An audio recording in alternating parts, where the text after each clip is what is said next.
ny vahoaka nataony omaly tamin'ny aina mandeha-fanjakana.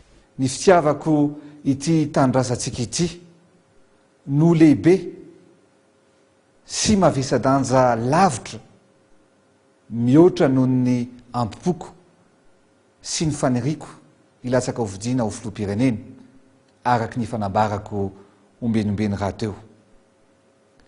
Tsapako fa miandrandra fifidianana fantratra ny vahoaka malagasy.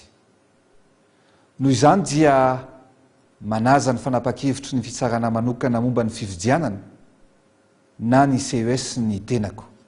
Ny antsony tompona andraikitra rehetra eto amin'ny firenena mba hiara isalahy ahatanteraka ny fifidianana araka ny tetiandro efa napetraka ny sinety ihany koa ny filohan'ny tezamita.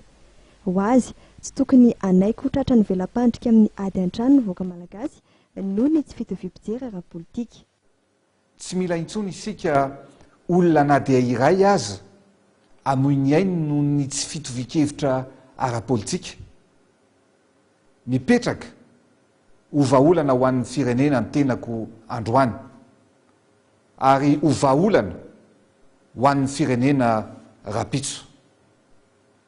Aoriana ny fifidiana filoham-pirenena dia vonona ny anao famindram-pahefana amin'izay olona ho voafidy amin'izany Andry Rajoelina.